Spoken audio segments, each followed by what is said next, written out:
Hi, I'm Dawn Marie Solis with EQ Solutions U 2.0, and I am so happy to be here with Nate Regier. Um, is that how you say your name? I realized recently that I have been saying it wrong for years.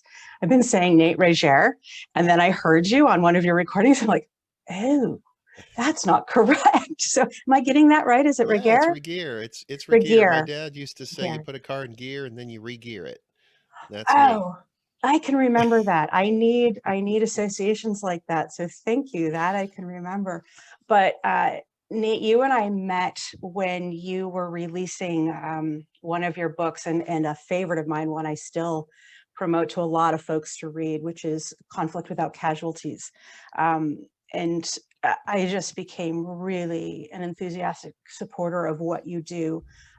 Your company, you are CEO of Next Element, and an executive coach and an amazing author and a speaker and somebody that I value as a peer and a mentor.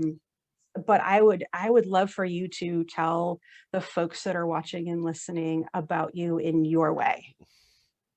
Well, Don Marie, it is great to be with you today. Yes, I've really enjoyed getting to know you and the work that you do, and it's a joy to be part of that message out there to your listeners and raise the tide on these important topics. Yeah, I'm Nate Regier. I am the CEO of Next Element, but I grew up a missionary kid in Africa, and so I kind of see my roots going back to running around, playing in the dirt, um, and really not knowing anything different until we moved back to the States. I did a little bit of middle school here and then college in the States. And so my perspective is a little bit different on the world I live in and the culture that I live in and the privileges that I have. Um, and I went to college in a small liberal arts college here in Newton, Kansas, and so kind of a different perspective there on education. Got my doctorate at the University of Kansas. I'm a big Jayhawk, so my Jayhawks just beat Baylor the other day, so I'm so excited, so excited. Woo, It's woo. like, I know. And I was going to be a business major originally, but I got overwhelmed and intimidated by business classes. So I turned to psychology, and it turned out to be just a phenomenal fit with my personality, my upbringing, and I was able to bring so much of who I am to my career. And I practiced clinical psych for 11 years before starting Next Element because I really, we'll talk more about personality today, but I can share a little more later about why what I'm doing now is probably something I've been searching for and was meant to do all along. The other things are just stepping stones on the way. Yeah, I feel that profoundly and personally. Yeah, we are going to be talking about your latest book, which is Seeing People Through, and it is a wonderful, engaging, um, I'm going to call it a story process of presenting the ideas of PCM, or process communication model. And as I've been describing it to other people, because I've become an instant fan, I felt like, I'm like, oh, I've been looking for this. This is a thing that I have felt innately, and have tried to, put into my own practice. But now there's like this really well organized, understandable approach that you have pulled out and begun to really share in exceptional ways. Um, but it talks about different personalities, and I love this.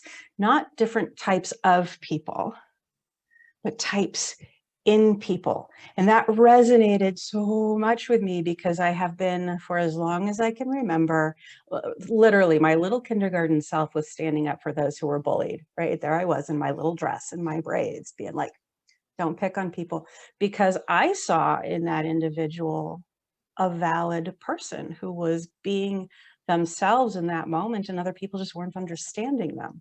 It wasn't that that person was wrong, is they just weren't being seen properly. And in that environment, they weren't able to express themselves really any better. The less they were seen, the less they were understood. Either the more invisible they tried to make themselves, or the more aggressive they became. Mm. And I really was a tiny person who wanted to help everybody communicate, just see what's good in each other and we can all get along. And now I'm a 50 plus something person who just understand each other and we can all get along.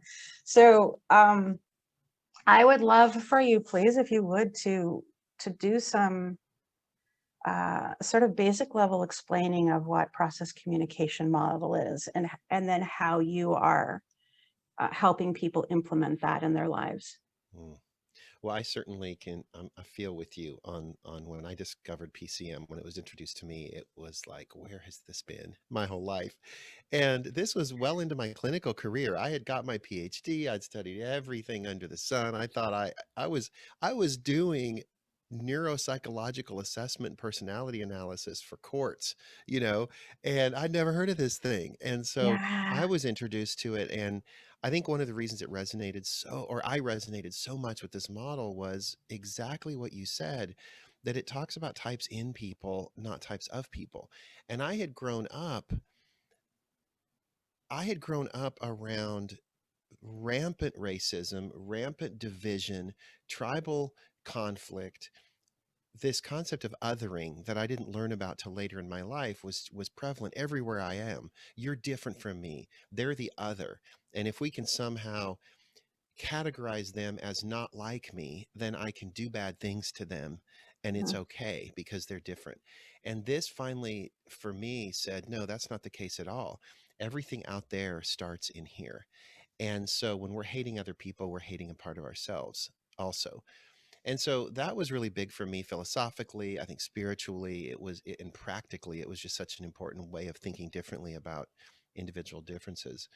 But the process communication model was actually discovered by a clinical psychologist, Dr. Taby Kaler, in the 1970s and early 80s, where he was studying distress behavior among people, just just just lots of distress. What does it look like? What is it? How does it work? And how does it go down? And he discovered six very specific, predictable patterns of behavior that are visible in verbal and nonverbal cues that indicate a person is going into distress. Mhm. And he identified six distinct clusters, and they were mathematically, he proved them mathematically, and it was just incredible. That became the basis of these six types in each of us. And then he started to hypothesize about what are the positive qualities that go on the other side of this coin. And then he discovered all of these six types in us, and a way of measuring it, a way of visually demonstrating it so that we can see, each of us can see how those six energies are arranged within each of us. What's the most strongest one? Where's the one where we're motivated? How much energy do we have? How easily can we access those different parts? And so this framework went on to become just a powerful, elegant model of self awareness, of self care, and then learning practical behavioral tips for connecting and communicating and valuing people who have energy that's maybe not our strongest energy, but they need to be seen for who they are. In reading to and listening to your book, I find certain information I do best when I both see and hear it. So I participated in both versions of your book, the print and the audio. And the individual who read your book does a fabulous job, by the way. I really, really appreciated their presentation. But you tell the it's a fictitious story, but it's the exemplification of the model. So it's a story that absolutely could have happened. It's a truth-based fiction, and I really enjoyed that approach because I got to to climb into the action of what it is to come upon these ideas, process them for oneself, and then put them a little bit into action. And so for me, it was a really, really good approach to these ideas. And I'm someone who, I'm sitting here next to a stack of books all about this size, right? So I am a hardcore intellectual that's happy to um, dive into the nitty gritty. But to get introduced to this particular topic, I really enjoyed the story approach that I got to follow this woman in her new career path in a company that was implementing your ideas. And I could hear so many of the 20 somethings that are in my life saying, Yeah. my company's not like that. How come they don't do it at my company? But also, my client base is more the individual or the couple or the family. Mhm. Um, and I see direct relationship to those areas.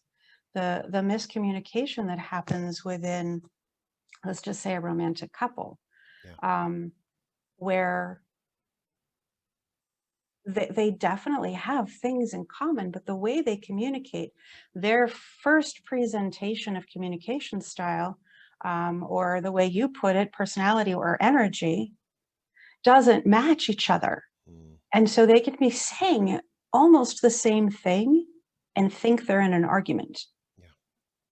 because the way they're approaching the information, the way they're approaching the exchange is from different mental and emotional spaces. Um, and so I think my next question for you is, I am a natural person who would want to jump into these ideas and enjoy them. But I have people in my life that there's just emotional mumbo jumbo. I'm fine, thank you. Right? People either understand me or they don't. Screw them if they don't. Right? Mhm. How do you uh, carefully and compassionately bring people into this process? If I understand correctly, you work mostly with companies and executives and things like that. I have to believe you bump into a couple that are like, give me a break, right? Yeah. Go home. How do you We bring people into these ideas? Well, we do, and we work a lot with individuals as well. And we work with everyone from an executive leader to a pastor who is struggling with how to engage their congregation. And then they're also dealing with a private relationship with their spouse, Hmm. couples. So yes, when I set out to write the book, I wanted characters that were relatable. I wanted characters that were relevant, and I wanted characters that were common to the people we work with and the struggles that they have.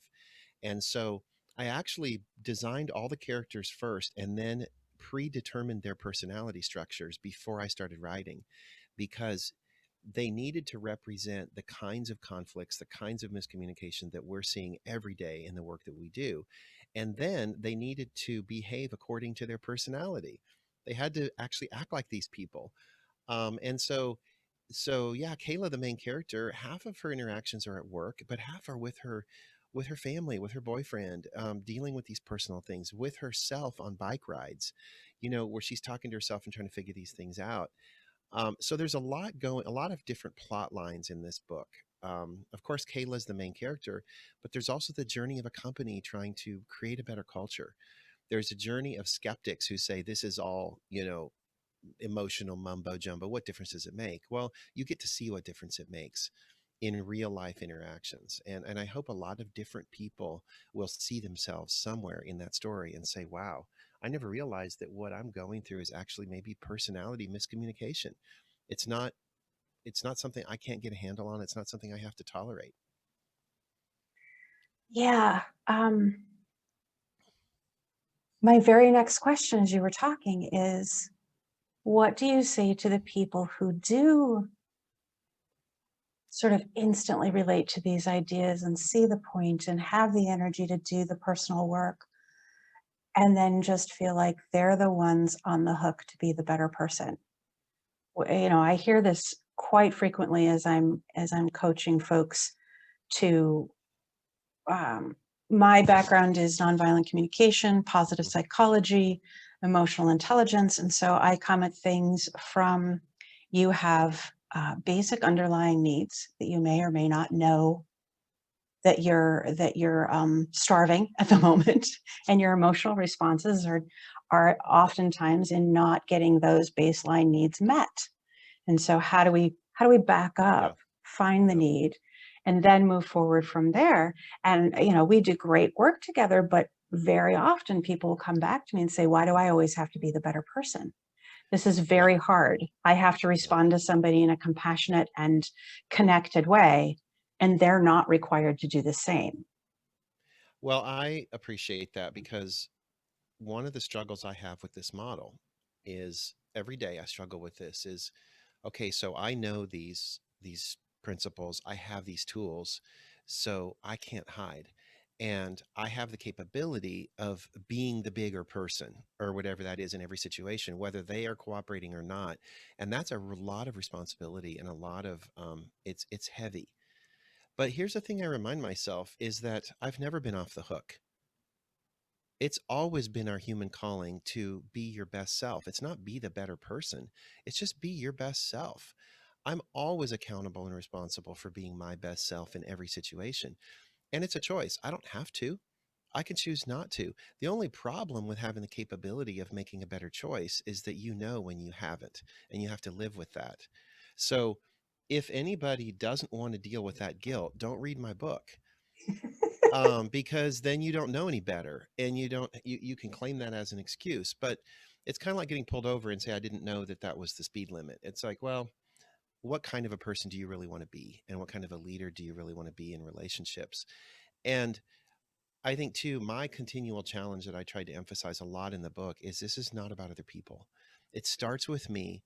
And the first two steps always is self-awareness and self-management. I'm doing this to be a better, healthier person. And when I'm doing that, I can relate to others in a better way. And when I do that, they can relate better to themselves and then relate better to me. So whether you want to see it as self-serving or not, it still starts with me just being a better steward of me. Yeah, I relate to that. And I think it's uh, a reason that I am always seeking more information, more knowledge. Not only do I want to be a better version of me, but I want to be the best coach that I can be. So I'm always looking for uh, different avenues into that space, whether it be um, pretty academic or clinical through positive psychology, or whether it be very human and personal, which is the way I see the process communication model. You know, yes, it started off as process therapy, but it has this space that evolved out of it, where you see the positive constant ownership within a person. And to me, that's a significant link with positive psychology. Um, Hmm. Positive psychology was birthed out of the University of Pennsylvania, and they're doing just amazing, incredible work. And the way I describe positive psychology is where clinical psychology will look at the problem and do a wonderful job of deciding where the problem came from, and maybe how to temporarily or over a long period of time permanently solve the problem.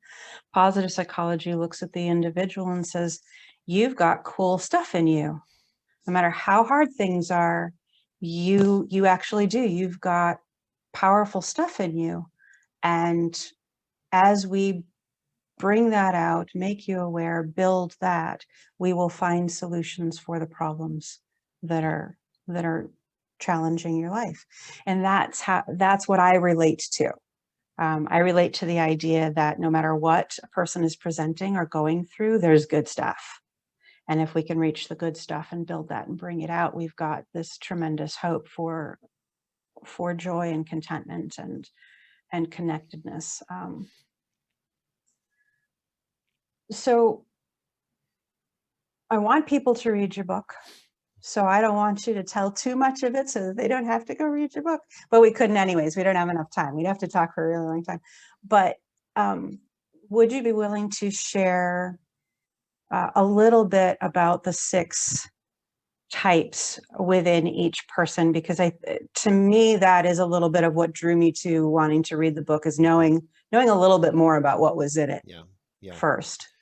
Yeah, absolutely. And there are there are the 6 personality types in each of us do have names.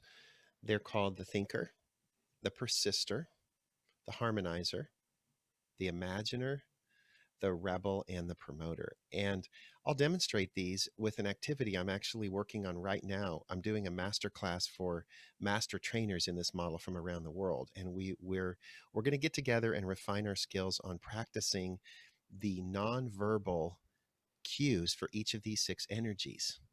So I'm going to demonstrate all 6 of these types by talking about the very same thing 6 different ways. Oh, cool. So I have just for an example, I have here in front of me a bottle of lotion, aromatherapy lotion from that my daughters gave me for Christmas, and I love it. So I'm going to talk about this is the content, and this model is called the process communication model, not the content communication model. It's about how we say things, not what we say, that makes so much difference. So I'm going to Okay. start here and share with you each of these 6 energies. I won't tell you what they are, but I bet you'll feel them. This is an aromatherapy lotion. It is designed to tailor to the senses and calm people down. It's approximately 6.5 fluid ounces, and it is in a blue bottle with a pump that administers approximately 1/8 of an ounce in each serving. I believe that humans should take elegant care of themselves so that they can show up with integrity, with authenticity, and with quality. And a lotion like this, if this is the appropriate thing, and it does come from a reputable manufacturer, then I believe people should give it a try. For me, lotion is a way that I feed my senses. I feel comfortable. I'm taking care of myself. And I know that when I take care of me, I can serve others in the best way and be connected to special people like you in my life. Lotion. The possibilities are endless. Check it out. I mean, I can squirt you on the screen right now. Look at this. Don't get covered in lotion. Lotion of the ocean keeps the motion going. All right, here's the bottom line. 2 squirts a day, 1 at 10, 1 at 6, and you will be good to go and you can tackle the world. Go make it happen. And scene. I'm all of those people. So, so I demonstrated 6 energies talking about the very same thing. And the whole point here is we have all 6 in us. Clearly, I do. I didn't channel Hmm. someone else. I channeled energies within me that I've been practicing, but it really depends who we're talking to on who's gonna be interested in my lotion. If I'm a salesperson, imagine if I could detect the energy of the person coming in and present this lotion in the way that they would like to hear about it. So that's just an example of the 6 types. That's awesome. And every one that you did, because I've read the book and I've done a little more reading. I knew which one you were presenting each time. But what was so much fun was to feel each one as authentically me. I know the spaces where I would want to receive that type of Yeah. communication, or I would want to give that type of communication. And on the receiving end, so like if you're talking to me about the lotion, I kind of want the different versions that were a little more personal, a little Mm. bit more about the feel you're going to get from it. But if I'm buying a car, just the facts. Do not, right, just don't even, like, barely Yeah. speak to Yeah. me. Yeah. Just maybe go stand over there and bring me a piece of paper with the facts on it, right? I just Yeah. Well, and it you're just talking really. about a really important distinction in this model is there is the part of our personality where we connect to the world, and there's the part of our personality that motivates us. So when we're making big decisions, when we are when the stakes are up and we really are thinking about what we value. And that's called the phase floor in our personality. And only one floor in the personality motivates us at any given time, even though we can communicate out of all of them. So you that was very revealing and helpful for me to understand your personality when you shared that. It's like, okay, that really helps me understand now how to connect with you and motivate you and how to inspire you if I was leading you or building a culture where you were there. Yeah, and it's been an interesting thing when I have done contract work, primarily in the publishing industry, and have needed to work with groups. If I'm able to lead, this is what I do. I find ways of the team understanding each other and try to help Hmm. people. I somebody may say something that the group isn't really resonating with, but because I'm tuned into this kind of stuff, even before I had, the vernacular to put with it, which is so exciting for me. Um, I could say, okay, well, I think what this person is saying is this. Is that correct? Is that what you're saying? Right? Because I can tune in, I can help the group. What has challenged me is when I'm not uh, a designated leader. I'm maybe a more background team member, and feeling the need to do that is not always appreciated. But the Yeah. leadership can look at that as me trying to take over, and I'm just trying to help actual communication happen. So I've had to be very careful about how I insert my knowledge into a space. Um, and so you and your team give these seminars, and you can go in and you can help a group like that do better. Um, what do you How do you engage with the person who doesn't feel they need this? That's for the employees, right? Hmm. I'm upper management, so you go Hmm. fix them and then I'll run my Yeah. company. Or team members who are used to being in conflict with each other and not necessarily going to trust this whole idea of labeling my personality types or whatever. Maybe they've been through a personality assessment before, which if any of us have, they're awful. And so like, even I love that you used the word energies earlier on today, because that I relate to that better than I do personality types. Yeah. Um, so how do you help people understand what it is you're trying to do and get their buy-in? Well, we are very used to this. We're very accustomed to all different levels of interest and curiosity. And Kayla in the story was jaded by a tool that was kind of misused, and so she comes into the professional world already skeptical. So we're used to this, and education is so important, and self-awareness. When people see their profiles and they start learning about the different types, it's kind of a scary moment because they go from skeptical to like frightened because all of a sudden it's so clear and so obvious and we're literally describing their behavior and there's nowhere to hide. But it's not like we're out to get them. There's nowhere to hide, but you're okay. And so that's a really kind of pivotal moment for a lot of people to realize this tool completely understands them and it names things that everybody can see anyways. So the question isn't, can you run away from it or deny it? The question is, what do you want to do with what you know now? And so then we work on actually applying the tools then, and they can start experimenting with being more effective, feeling more fulfilled, getting what they want better, connecting better with people in their lives. And usually, even the most skeptical, hardened leaders have a problem in their personal life that they're more willing to talk about than the people in the room. Um, I've worked with hardcore, seasoned female leaders that are just trying to be so tough, and eventually they'll crack and say that they can't potty train their child because they're having a personality conflict. They go home and practice what we used in the training that day, and literally they potty train their child by simply changing how they communicate with the kid. And they come back and share that story, and it's a way for them to saying, "Okay, I'm willing to consider this." But I think, just real quickly, at the highest level, a single leader with an attitude of, I don't need to do this, you go fix them. I mean, that's toxic. And we can handle that in an instance. But if leadership that's bringing us in believes that, we're not going to work with them. It's not that we can't be successful if there's an attitude of leaders don't have to be the ones that master this first. And if they don't acknowledge that that the interpersonal skills are probably the most important skill for a leader, not the one you teach everyone else.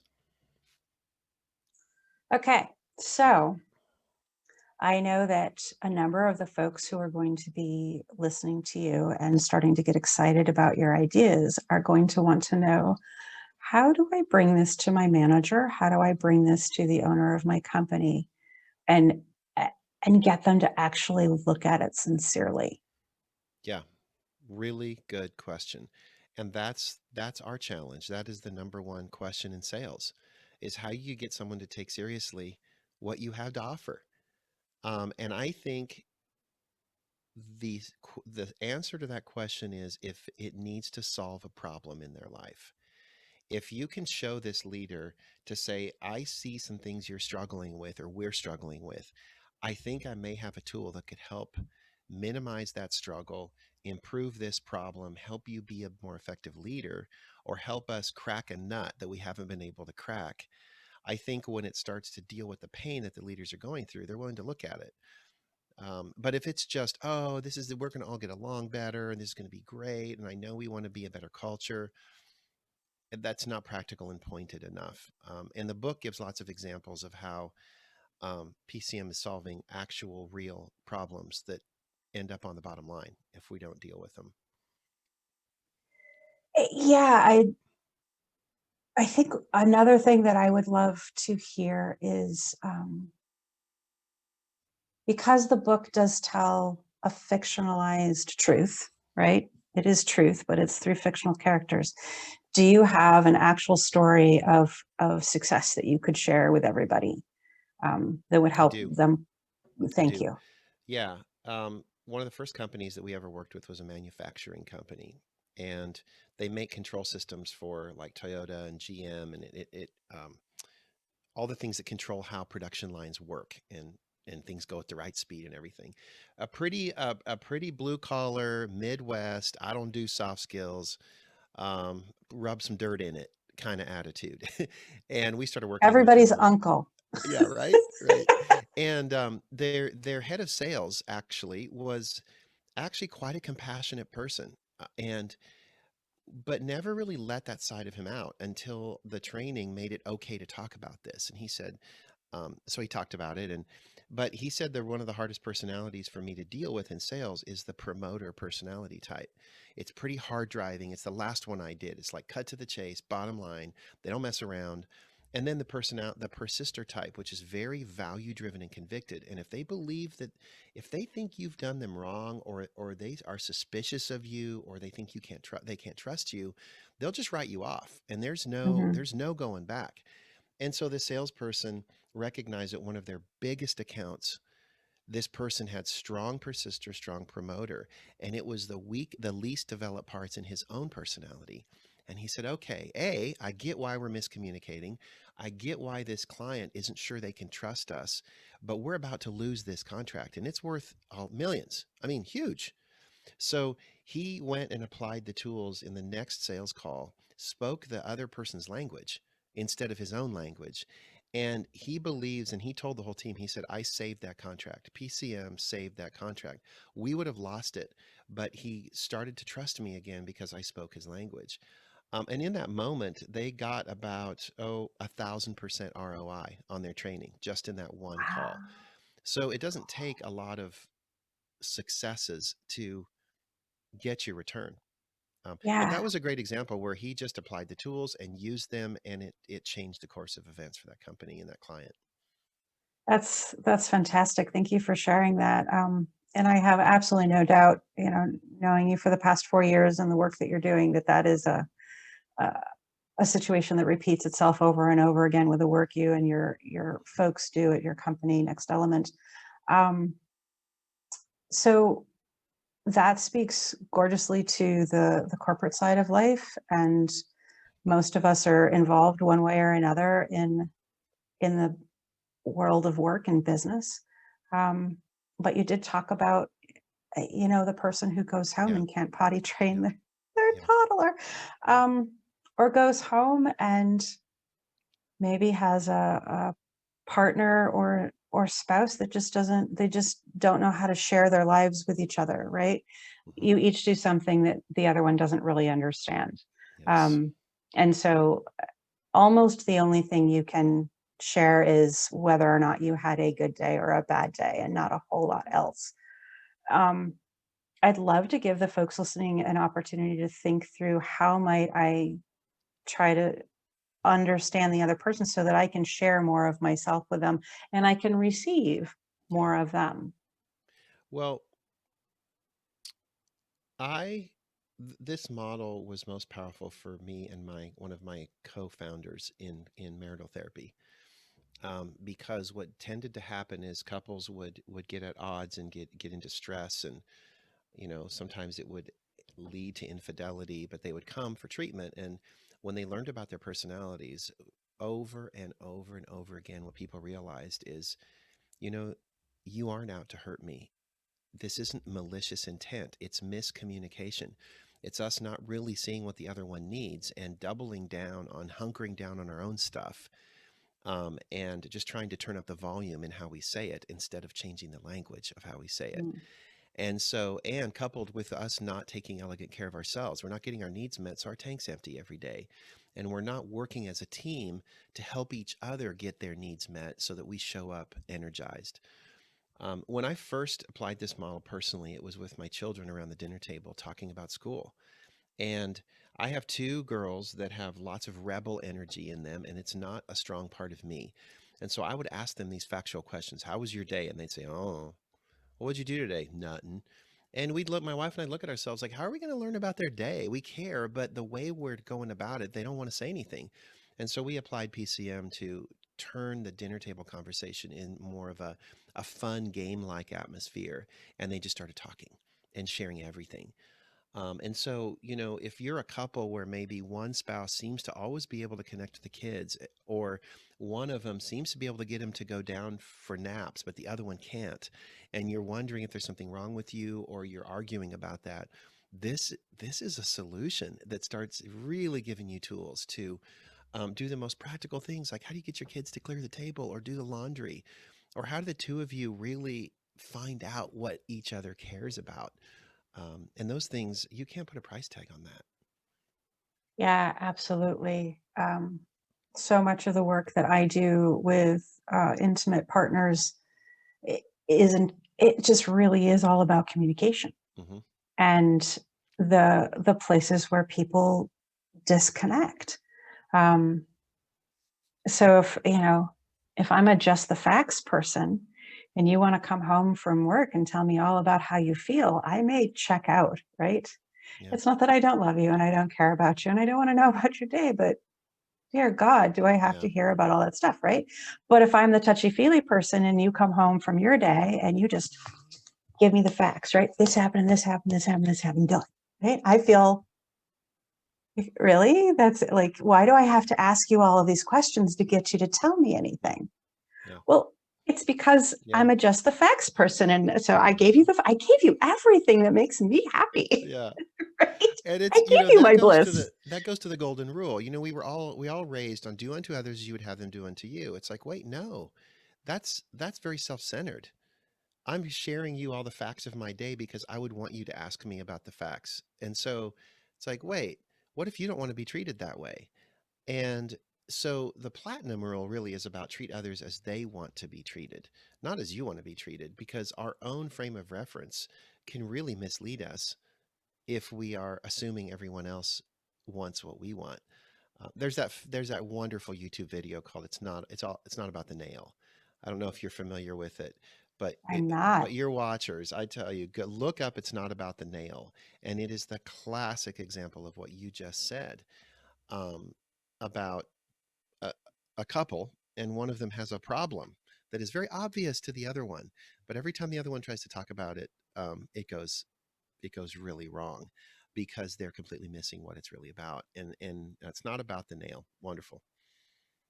That's yeah. If I'm understanding what that video probably is at least in part about, it's not always about fixing it, right? So if we have any kind of fix it tendencies, whether it comes from that overly momming thing that some of us do, or the cut to the chase, get it done, right? Smack it with a hammer, whether it's a nail or not. Yeah. Um, you know, if we have any fix it tendencies, we can often lose what the communication is really about because the person likely didn't come for a solution unless they Yeah. specifically asked, right? I need a solution for this. Do you have any ideas? They came for maybe to be heard, to be understood, to be connected with, just to speak, right? I've been home by myself all day long. I need to speak some things. Yeah. Um, Yeah. so yeah, really being able to understand what is this conversation actually about? Well, PCM teaches what are called currencies. And each personality type has a currency, which is what we would call legal tender for a transaction. It's the agreed upon thing that's going to allow us to exchange goods and services, whether it's whatever currency you're in a country. That's how you get stuff, is you have to agree on the currency. And so the currency of compassion is what the harmonizers use. And it's really about, I don't care how much you know until I know how much you care. So if your currency is compassion and you really want simply to feel heard, know that your feelings matter, and know that somebody cares about you as a human being. But what if my strongest type is thinker, and I just want to solve every problem, and I'm just a fix-it person? So my currency is logic. I want to understand things. So even with the best of intentions, I might start pumping you for information about your feelings, as if it's some problem to be understood and fixed. And the unintended message is I'm sending you is that your feelings are a problem that need to be changed, just like everything else in life. And so that completely invalidates your currency. But my intentions are so good. I want to help and I care about you. So when people just start understanding that, it's like, oh, there's just good intentions, but unintended consequences. And if we change our approach, we can have alignment between those two. Yeah, and exactly what you just gave can end up in these, you don't listen to me, You you don't don't care. appreciate me, you don't care. And the other person's like, how can you even live in that world? Like, I've been doing everything to show you that I Yeah. appreciate you and I Yeah. care and I am listening. And um, which is why I said earlier on, people can be in agreement, but be arguing, right? Oh, They're actually in the same yeah. space, but they don't know it. Um, But it's how many like, couples, I'm sorry, I'm no, getting go for excited. How many couples have been through this? So husband, maybe stereotypical husband works 80 hours a week to provide for the family. Um, and busts his butt, is working that retirement fund, trying to pay for everything everybody wants, and just doing everything he possibly can. And he comes home from work one day, and there is a note on the table that says, "You were never here for us. I took the kids and went to mom's." And the husband's response is, "After all I've done for you." Isn't that tragic? yeah, it's heartbreaking, absolutely heartbreaking, because it's a disconnect on intent, Hmm. not not a not a fact.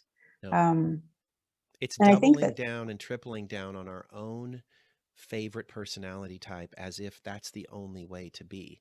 And then we assume that and expect other people to get where we're coming from and get what's important to us. and I think right now we have a social and political environment that is exacerbating Hmm. that, um, where each one of us may have something we feel quite strongly about, and we stick to it. Yeah, basically, no matter what, and whoever is not speaking it exactly the way we do is wrong to the point of being excommunicated, right? They're no longer valid. They must leave, they're blocked, they're whatever. And to everybody who's listening, I do not mean setting proper boundaries. I do not mean allowing yourself to be abused, taken advantage of, any of those things. Um, but if we are reactive to things that feel different, then we have no opportunity Yeah. to find solutions, Hmm. and we may entirely misunderstand a person's intent and core being when we see them as an aggressor, as so I know that you Yeah. have, and I hope I'm not speaking out of turn. We can edit this out if I need to. Hmm. I know that you're thinking and working on a project having to do with being a good ally in terms of race relationships and more. And this is something that's really near and dear to my heart. People could go on my website and read my blog series that's still being added Yeah. to, called One White Lady's Opinion, where I share my journey growing up in a home that my sweet parents put every ounce of energy into helping others. Um, and their path was through the prison system. That was their calling to find ways to connect to individuals in prison and let them know what they had done was not uh, an assignment of their being, right? What you have done and who you are two different things. So you need to develop who you are so that you don't repeat actions that don't benefit you or anyone else, right? You're in prison because you misunderstood who you were and you did a thing that did not cooperate with your life or that of society's, right? So let's put a dividing line between the action and the person and then figure out the person. And so I was raised in this beautiful environment of everybody gets second, third, fourth, 12th chances because they're an individual in process. Um, that identity can be iterative, right? We work on ourselves, we see how that goes, we try again. We work on ourselves, we see how it goes, we try again. Um, but in that environment, many of the individuals who visited our home or actually lived with us for a while were people of color because our prison systems are, for a lot of different really bad reasons, filled more with people of color than white people. And so the accidental message at home was uh, Black people, most specifically, but in general, people of color uh, should be your equal, kind of. They don't have the same opportunities that, right? They were all the correct messages, right? That people didn't have the same opportunities, but it read to me as a child, and I didn't realize it until my 20s, that it's not like anybody meant for it to be this way, but I was better. So because I'm better, I have a responsibility to lesser people to help them out. Not a good thing. Very white privileged kind of attitude about the world. And I came just full face on, uh, shockingly with my prejudice and racist ideas when I was in college, and have spent time since really trying to process that through. And then with the horrifying murder of George Floyd, just realized I have to be part of the public conversation. And I'm so curious, as we only have a few minutes left, if you want to speak a little bit to that, because I want people to know, like, yes, we want to read Nate's book now, but we also want to know what's coming down the line in the work that you're doing in other spaces. Yeah, a lot there that you shared. My first awareness that I was different was when I asked my parents, "Why does everybody want to feel my hair?" And my parents said, "Well, because your hair's straight and theirs is kinky, and you're an anomaly. You're very interesting and odd to them." And this was when I was like 4 or 5 years old in Africa, the only white kid running around playing. I wasn't aware of it. I've come to learn that I am different by virtue of privilege that I didn't necessarily choose, but I have to be a steward of that, and that that I still have a responsibility with for that. One of the first things that Dr. Kaler discovered when he understood distress and the sequence of distress is that as human beings get more and more into distress, they start to seek justification. And the goal, the modus operandi becomes to be right about the way I see myself and the way I see the world. So he talks about how we take positions like I'm okay, you're not okay, or I'm not okay, you are okay. And so every personality type does it.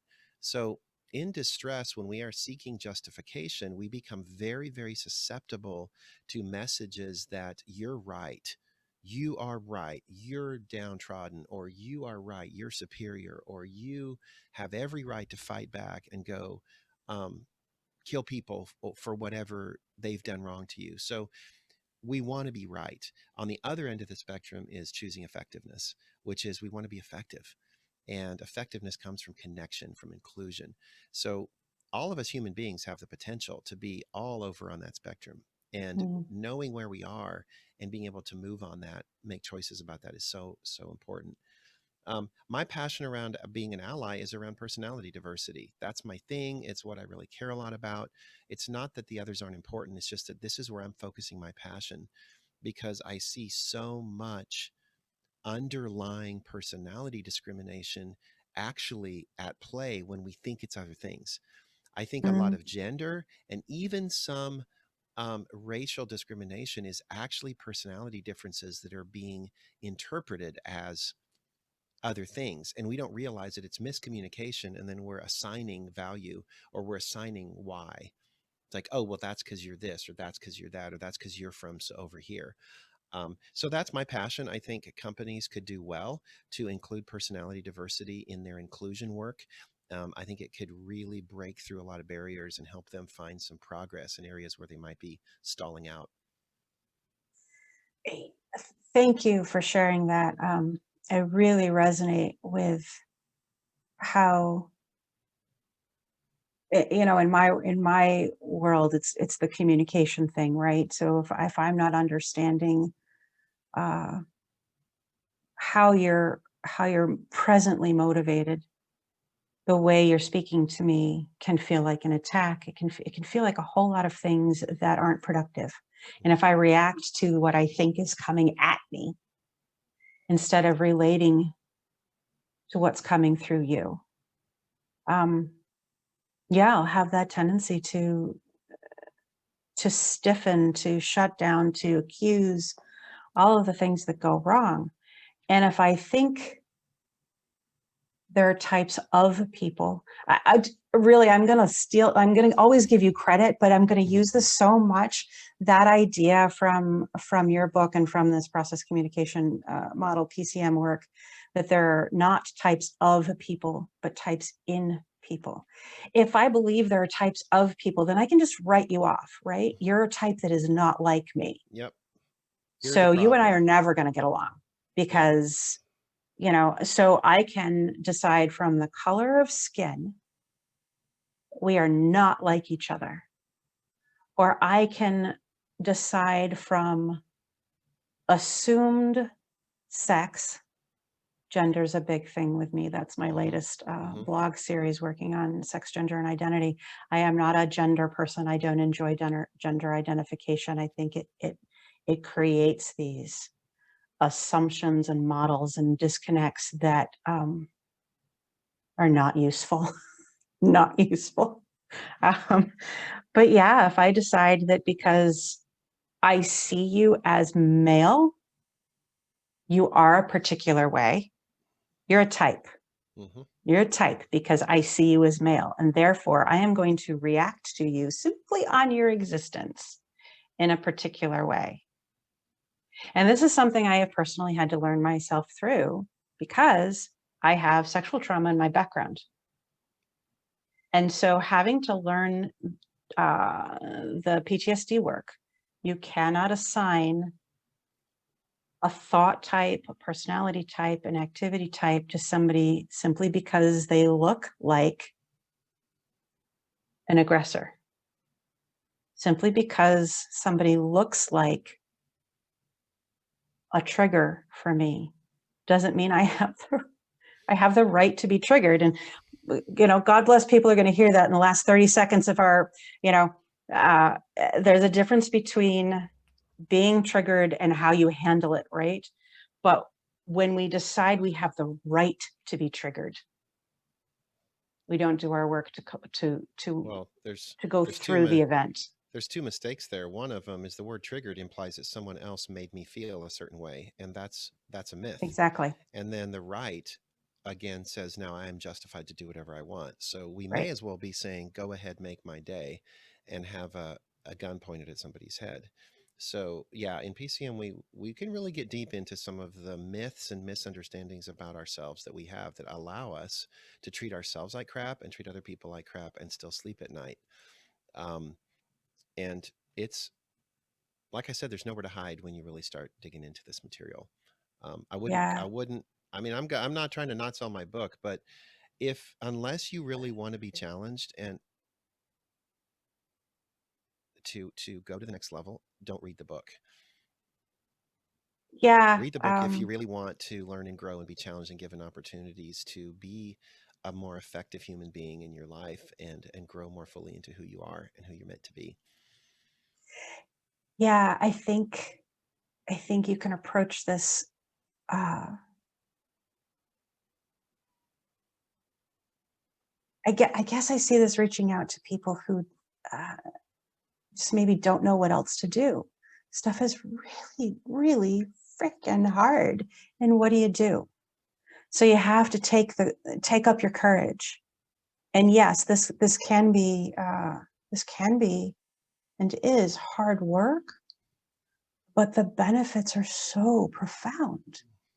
The benefits in your internal conversation, how you take care of yourself, and the benefits to every relationship you have in your life are profound.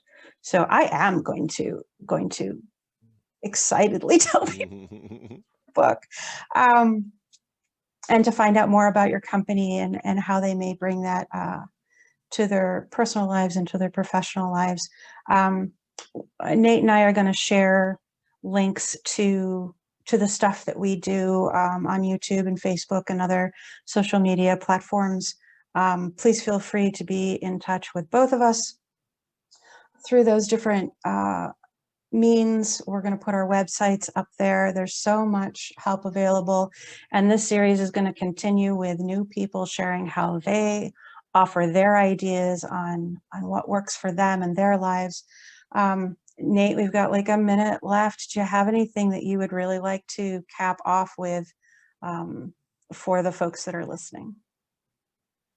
Well, thank you for mentioning the website. Next-element.com is where all our stuff is. We actually do a free weekly workshop series, 30 minutes for one little nugget. Our goal is that you can walk away after 30 minutes and go try something different and become more effective. And that's all part of our compassionate accountability series, because we believe that you don't have to sacrifice relationships for results.